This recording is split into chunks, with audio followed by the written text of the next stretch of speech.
Meghan Markle's alleged attempts to block an investigative journalist working on a blistering biography from speaking with people close to her have been branded foolish. Author Tom Bower claimed the Duchess of Sussex did everything she could to bar him from speaking with her friends and people who have worked with her while he was conducting research for his book. In his new book titled Revenge, Meghan, Harry and the War Between the Windsors, the biographer has looked into the former actress from childhood to her new life with the Duke of Sussex in California. Speaking about writing the controversial biography, Mr. Bower told OK! Magazine, "I'm fascinated by the power that Meghan has been able to assume. In my opinion, she'd taken too many chances in telling her story. The public needs to know the truth. I was very keen to talk to old boyfriends, people who knew her in Hollywood. Meghan did everything she could to stop me from talking to her friends and people that worked with her. It was foolish of her to ignore me, because they would probably be happier with the book if they could tell their story."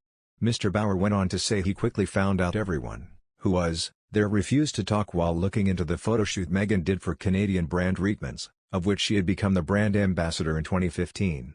Neither Meghan nor Prince Harry have publicly spoken about Mr. Bower's book release last week. Last Monday, as they were stepping into the United Nations headquarters in New York, Voice of America's journalist Margaret Bashir asked the Duke of Sussex a question about the possible impact the book could have on his relationship with the rest of the royal family.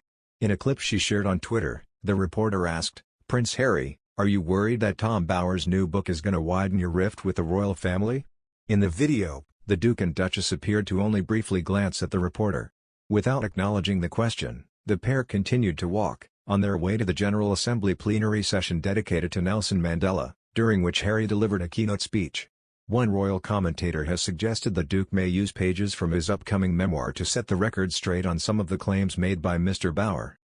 Speaking on his YouTube channel, Mr. Sean said, "Prince Harry was basically stating, I was in an unhappy situation, I changed it and I'm happy, but for him, it's truly backfired.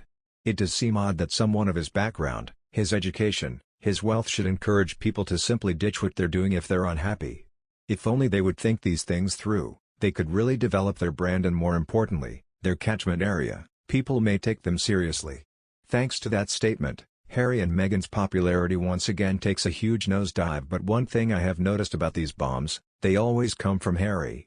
It's never Meghan. She comes across as articulate and intellectual.